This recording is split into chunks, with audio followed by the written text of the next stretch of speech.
Terima kasih pemirsa, Anda masih menyaksikan IDX Market Opening, di mana indeks harga saham gabungan dibuka jam dengan penguatan fantastis 0,47% ya, atau 28 poin di 6.187. Target Pak Mino tadi hari ini bisa ke 6.200, semoga bertahan sampai dengan closing sore hari nanti. Dan pemirsa, volume mencapai 1,7 miliar rupiah, pada pagi hari ini ya, dan kita akan melihat deretan saham-saham pilihan. Yang pertama adalah Adaro dengan support 1340, resisten 1380, Bank Mandiri support 5700, resisten 5900, BBRI support 3700, resisten 3900, dan LSIP support 1095, resisten di 1130. Baik, Pak Mino, apa yang membuat Pak Mino merekomendasikan Adaro? Ya, pertama mungkin sebagai catatan dulu ya, ini semuanya rekomendasi emang untuk trading, bukan untuk invest ya. Tapi terlepas dari itu juga kita memang memperhatikan juga dari sisi fundamentalnya ya. Untuk saat ini harga batu bara itu boleh dibilang dalam level tertingginya ya, di sepanjang sejarah, yaitu di level 154 US dollar per ton. Dan tentunya ini menjadi sesuatu yang sangat positif ya untuk emiten-emiten batu bara gitu, seperti Adaro. Apalagi selain batu bara thermal, ini Adaro kan juga ada batu bara coking juga ya, dengan akuisisinya Kestrel, dan itu ekspektasi ke depan akan membukukan kinerja yang positif di tengah kenaikan harga batu bara coking juga. Jadi itu yang membuat kenapa kita merekomendasikan Adaro untuk hari ini. Pak Mino, seiring dengan rally dari harga batubara yang tertinggi sepanjang sejarah, kalau kita lihat mengapa saham-saham dari batubara ini agak slow respon? Ya, itu tidak terlepas terkait dengan isu lingkungan ya, Mbak Fisa, karena beberapa waktu yang lalu kan pemerintah juga mengatakan bahwa tahun 2025 itu penggunaan batu bara untuk untuk PLTU baru itu izinnya akan di-stop. Tapi sebenarnya walaupun misalnya tahun 2025 itu izin PLTU yang baru itu di-stop, itu ke depan bahkan sampai tahun 2020-an itu bauran sumber energi dari batu bara itu masih akan dominan di RI gitu. Dalam artian kebutuhan batu bara itu tetap akan ada gitu. Nah, itu yang sempat membuat atau akhir-akhir ini membuat harga emiten batu bara itu mengalami keterlambatan atau lagging ya dibandingkan dengan harga komoditasnya gitu. Oke, jadi lebih terkait dengan isu lingkungannya. Isu lingkungan ini yang membayangi kalau ini berinvestasi mengkhawatirkan ya. Tetapi Anda melihat sebenarnya cukup menarik saat ini dengan harga yang masih cukup lagging ya. Iya, betul. Oke, dan Adaro adalah pilihan pertama Anda dari emiten batubara? Iya. Oke, kita kaitkan dengan LSIP yang juga Anda rekomendasikan, tapi dari sektor komoditas perkebunan. Mengapa harus LSIP bukan emiten perkebunan yang lain, Pak Mino? Ya, tadi ya, jadi berangkatnya kita, itu adalah rekomendasi harian, tentunya ada unsur sisi teknikalnya juga, tapi dari sisi fundamental juga tentunya kita pertimbangkan ya. Kita tahu harga komoditas terutama CPO ya itu kembali rebound ya, bahkan di level sekitar 4.600-an ya. Artinya ini dampaknya untuk emiten-emiten perkebunan itu akan cukup positif gitu, Mbak Brisa. Baik. Jadi ini berbicara jangka pendek dulu ya. Ya. Untuk komoditas LSIP masih ada peluang ke 1130. Kalau untuk BBRI memang tadi sudah kita bahas Pak Mino, tetapi Anda bilang di sini resisten, ini kan sebelum pembukaan pemirsa ya, resisten di 3910. Dan saat ini pembukaan naik 3%. Wah, mungkin reg issue-nya ini sangat signifikan mempengaruhi kinerja saham dari BBRI ya. 3970 saat ini Pak Mino. Ya tentunya itu tadi ya, sebenarnya right issue-nya itu dampaknya dalam jangka panjang itu akan sangat positif gitu. Nah, terlepas dari right issue sendiri, sebenarnya kalau kita lihat secara sistem ya atau sistem perbankan, itu pertumbuhan kredit di bulan Juni juga udah mulai positif. yaitu tumbuh 0,6% ya. Itu jauh dibandingkan dengan peaknya di bulan Maret yang minus 4,13%. Artinya sebenarnya di sektor perbankan itu sudah ada proses pemulihan ya. Dan kalau kita lihat juga dari laporan keuangan, misalnya dari beberapa bank yang udah rilis ya, itu juga rata-rata laba bersihnya itu double digit gitu. Jadi memang sentimennya sebenarnya cukup positif untuk BRI gitu Mbak Prisa. Resisten selanjutnya di level berapa? Atau Anda melihat resistennya tetap di posisi yang Anda berikan tadi, mengingat mungkin hari ini akan dilanda profit taking setelah kenaikan pagi-pagi yang cukup signifikan? Ya, bentar. Tentunya ada resisten selanjutan ya. Hampir 4.000 saat ini. Ya. Ya, untuk resisten selanjutnya itu ada di kisaran 3990 Mbak Prisa. 3990 sudah break di 3990 saat ini, Pak. Dan Berarti sekarang di 4.000. Ya. Wow, sangat signifikan kenaikan BBRI ya. Ya. Nah, reaksi kemungkinan ini target terdekat ya. Ini kalau dari historikalnya itu di sekitar 4.070 sih. 4.070 ya? Iya, betul. Sudah dekat, berarti bagi yang baru ingin masuk hari ini waspada karena 4.070 ini kan tinggal beberapa tik lagi ya. Ya. Tapi kalau misalnya belinya untuk agak sedikit panjang ya, saya pikir tadi kalau untuk invest tentunya masih sangat dianjurkan ya. Kalau untuk trading memang ya, karena kenaikan misalnya cukup signifikan, biasanya akan diikuti koreksi dulu, walaupun mungkin trennya tidak akan berubah gitu. Oke, masih bolak-balik di kisaran 4.990, 4.000. Kalau ternyata 4.000 berhasil di break dan 4.070 berhasil di break, hari ini kita berandai-andai Pak Mino ya. Target selanjutnya ke level berapa jangka pendek untuk BBRI? Ya, untuk jangka pendek BRI itu ada di sekitar 4370-an, Mbak. 43? 70-an ya. Oke, itu dia untuk BBRI pemirsa.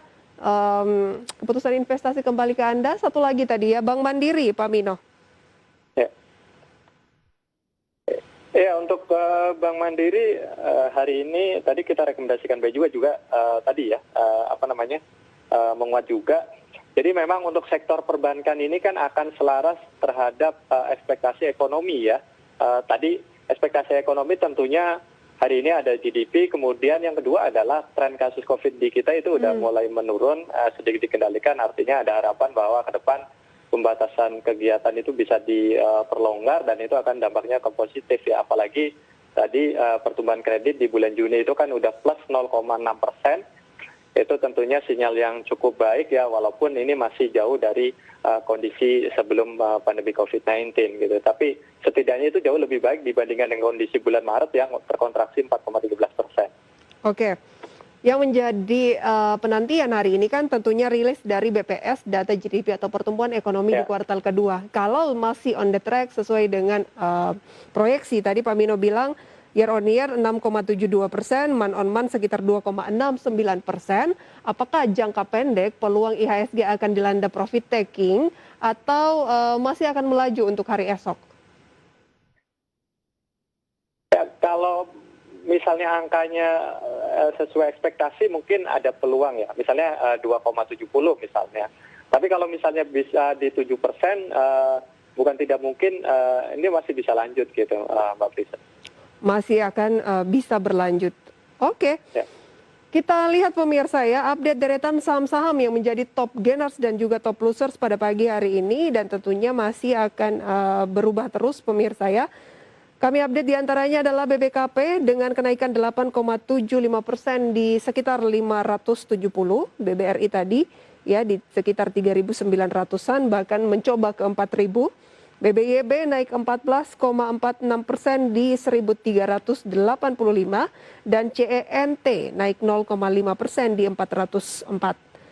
Top losersnya pemirsa, Telkom turun sekitar 0,89% di 3.340, BABP turun sekitar 0,99% di 500, AGRS turun sekitar 2,86% di 340, dan BGTG turun sekitar 3,11% di 312. Baik, Mencermati deretan saham top gainers, Pak Mino, perbankan juga nih, BBKP naik 8,75%, BBYB 14%. Apa analisis dari Pak Mino mengenai perbankan yang di luar dari rekomendasi Pak Mino tadi? Ya, memang selain bank-bank besar juga kalau kita lihat dari laporan keuangan terakhir ya yang udah rilis itu memang kinerjanya juga sama ya, cukup positif. Tapi misalnya untuk BPKP ya, itu kan kenaikannya udah sangat signifikan gitu. Jadi kalau menurut saya cukup riskan kalau saat ini kita mengejar kenaikannya gitu.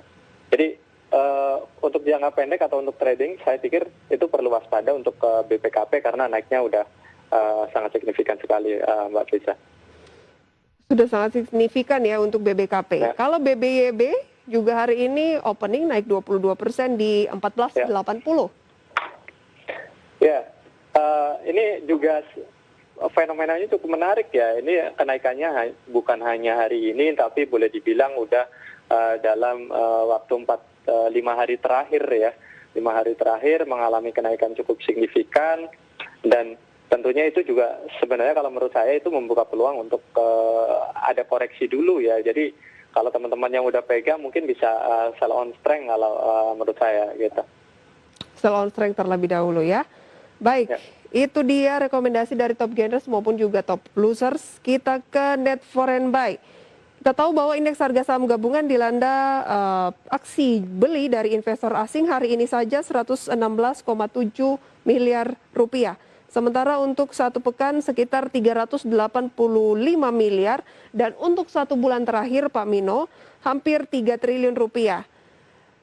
Bagaimana peluang dari net foreign buy yang masih terlihat sejauh ini?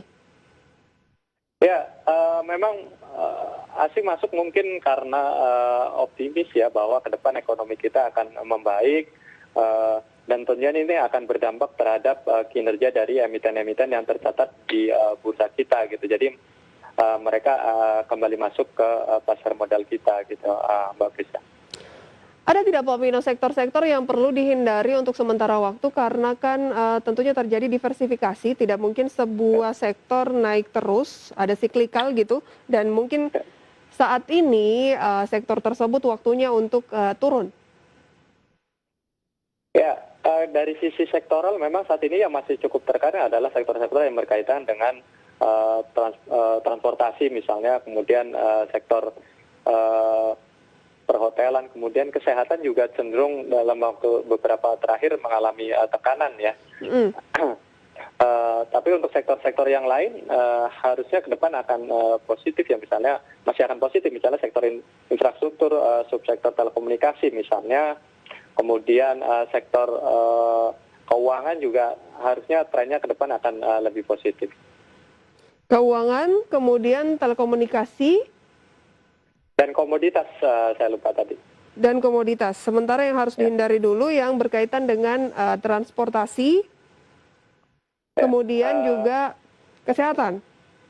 Iya, karena kecenderungannya kelihatannya dengan penurunan kasus ini justru dilihat sebagai sesuatu yang negatif, walaupun sebenarnya kalau kita teliti lebih jauh, itu boleh dibilang tidak sepenuhnya seperti itu sebenarnya. Oke. Kalbe Farma hari ini masih menguat sekitar 2%. Banyak pasti yang masih menahan emiten yang satu ini. Mengingatkan varian Delta juga masih berusaha untuk ditangani di Indonesia. Bukan mengambil keuntungan di tengah pandemi yang berlangsung ya Pak ya. Tetapi kita tahu bahwa kenaikan dari Kalbe Farma sejauh ini 1 bulan terakhir memang sudah tipis, 2,7% saja. Apa yang perlu diwaspadai misalnya emiten kesehatan seperti farmasi yang satu ini? Ya, sebenarnya untuk Kalbe Farma kan salah satu segmennya adalah obat resep ya. Dan obat resep itu sangat dipengaruhi oleh kunjungan pasien ke rumah sakit. Nah, kalau secara nasional sebenarnya itu kunjungan pasien ke rumah sakit itu justru akan naik kalau pandemi COVID-19 itu mereda gitu. Jadi orang itu nggak takut ke rumah sakit. Karena apa? Karena desain rumah sakit kan sebenarnya untuk pasien non-COVID ya, walaupun ada beberapa rumah sakit yang memang memberikan pelayanan untuk pasien COVID ya, dalam hal maksudnya emiten-emiten yang tercatat di bursa gitu. Tapi sebenarnya secara umum itu kunjungan itu akan naik kalau pandemi itu menurun karena orang nggak takut ke rumah sakit, dan itu akan sangat positif ke penjualan obat-obat resep tentunya, dan salah satunya adalah Kalbe Farma. Jadi masih Dan oke kalau- nggak Kalbe, Pak? Ya, kalau kita sendiri untuk Kalbe, untuk invest bahkan kita masih merekomendasikan buy ya untuk Mbak Bisa. Baik, sayang sekali waktu kita terbatas, Pak Mino. Terima kasih banyak untuk analisis serta rekomendasi indeks harga saham gabungan. Masih ada peluang ke 62, kita tunggu. Semoga bertahan sampai dengan closing sesi 2 sore nanti. Sukses dan sehat selalu untuk Pak Mino. Ya, sama-sama Mbak Bisa. Selamat pagi. Pagi. Dan pemirsa, jangan beranjak dari tempat Anda. Kami masih akan kembali dengan update informasi lainnya di satu segmen terakhir usai jeda pariwara berikut.